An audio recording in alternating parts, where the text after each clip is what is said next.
America first అంటూ హూంకరించిన భారత్ వైపు చూస్తున్నాయి ఆ దిగ్గజ కంపెనీలు. ఒకే రోజు రెండు టాప్ సంస్థలు భారత్లో పెట్టుబడులపై ప్రకటనలు చేశాయి. యుఎస్ ను కాదని భారత్ వైపు మొగ్గుతున్న కంపెనీల పెట్టుబడులు ఉత్తరానికా దక్షిణానికా అన్నదే పెద్ద పజిల్. సౌత్ ఇండియా వైపు చూస్తే అది 3-4 రాష్ట్రాలు కమాన్ అంటున్నాయి. పెట్టుబడులు మా దగ్గరే పెట్టాలి, మా వాళ్లకి ఉద్యోగాలు ఇవ్వాలని ట్రంప్ హూంకరిస్తున్న దిగ్గజ సంస్థలు డోంట్ కేర్ అంటున్నాయి. భారత్ లో పెట్టుబడులకు ముందుకొస్తున్నాయి. America top tech company Microsoft Bharat లో కొత్తగా $17.5 బిలియన్ అంటే సుమారు 1,58,000 కోట్ల పెట్టుబడులు పెట్టేందుకు రెడీ అయింది. మైక్రోసాఫ్ట్ సీఈఓ సత్య నాదెళ్ల స్వయంగా ఈ విషయాన్ని ప్రకటించారు. ఫ్యూచర్ ఆర్టిఫిషియల్ ఇంటెలిజెన్స్ కోసం అవసరమైన మౌలిక వసతులు, నైపుణ్య సామర్థ్యాలను సమకూర్చేందుకు ఈ పెట్టుబడులు ఉపయోగపడతాయన్నారు సత్య నాదెళ్ల. ఢిల్లీలో ప్రధాని మోదీని కలిసిన అనంతరం మైక్రోసాఫ్ట్ సీఈఓ ఈ ప్రకటన చేశారు.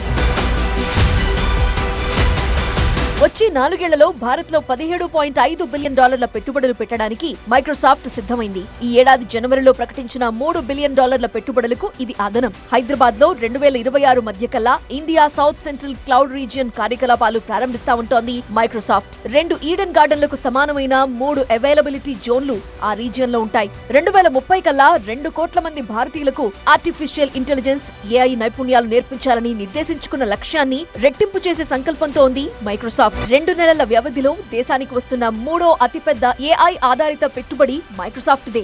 5 ఏళ్లలో భారత్ లో ఏఐ హబ్ ఏర్పాటు కోసం $15 బిలియన్ పెట్టుబడులు పెడుతున్నట్లు అక్టోబర్ 14న గూగుల్ ప్రకటించింది. ఆ తర్వాత బ్రూక్ఫీల్డ్, రిలయన్స్ ఇండస్ట్రీస్, డిజిటల్ రియాలిటీల సంయుక్త సంస్థ డిజిటల్ కనెక్షన్ సైతం $11 బిలియన్ పెట్టుబడులు ప్రకటించింది. మైక్రోసాఫ్ట్ తో పాటు ప్రముఖ ఈ కామర్స్ సంస్థ అమెజాన్ కూడా భారత్ లో పెట్టుబడులపై ప్రకటన చేసింది. 2030 నాటికి భారత్ లో ఉపాధి కల్పన, వ్యాపార విస్తరణ కోసం $35 బిలియన్ మేర పెట్టుబడులు పెడతామని అమెజాన్ ప్రకటించింది. ఏఐ ఆధారిత డిజిటలైజేషన్, ఎగుమతి వృద్ధి, ఉద్యోగ సృష్టి లక్ష్యంగా అమెజాన్ పెట్టుబడులు పెడుతోంది. ప్రపంచం ఏమైపోయినా అమెరికా బాగుంటే చాలు అనుకుంటున్న ట్రంప్ కి చాచి లెంపకాయ కొట్టినట్టు దిగ్గజ సంస్థలు భారత్ లో పెట్టుబడులు ప్రకటించాయి. అమెరికా ఫస్ట్ అంటున్న ట్రంప్ రెండోసారి అధ్యక్షుడయ్యాక టెక్ కంపెనీలతో సమావేశమయ్యారు. అగ్రరాజ్యంలోనే పెట్టుబడులు పెట్టేలా, అమెరికన్లకే ఉద్యోగాలిచ్చేలా ఒత్తిడి తెచ్చారు. కాదు కూడదంటే ఓ చూపు చూస్తానంటూ వైట్ హౌస్ లో మీటింగ్ పెట్టి మరీ వార్నింగ్ ఇచ్చారు. అయినా పెట్టుబడులకి సురక్షిత దేశంగా భారత్ వైపే చూస్తున్నాయి టెక్ కంపెనీలు. ఇది మన దేశానికి తీపి కబురే అయినా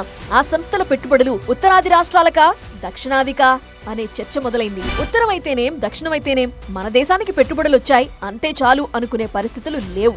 ఎందుకంటే అభివృద్ధి విషయంలో నార్త్ సౌత్ స్టేట్స్ మధ్య పోలిక మొదలైంది. నిర్లక్ష్యానికి గురవుతున్నామనే అభిప్రాయంతో ఇప్పటికే దక్షిణాది రాష్ట్రాలున్నాయి. మైక్రోసాఫ్ట్, అమెజాన్ ఒకవేళ సౌత్ స్టేట్స్ వైపు మొగ్గినా దక్షిణ భారతంలో ఏ రాష్ట్రం అవకాశాలు అందిపుచ్చుకుంటుంది అనేది మరో ఇంట్రెస్టింగ్ డిబేట్. ఎందుకంటే తెలుగు రాష్ట్రాలు పెట్టుబడుల కోసం పోటీ పడుతున్నాయి. అటు కర్ణాటక, తమిళనాడు రాష్ట్రాలు రేస్ లో ముందుండాలనుకుంటున్నాయి. ఇప్పటికే పరిశ్రమల విషయంలో తమిళనాడు, కర్ణాటకతో ఏపీ గట్టిగా పోటీ పడుతోంది. కొన్ని సందర్భాల్లో ఇది క్రెడిట్ ఫైట్ గా మారిపోతోంది.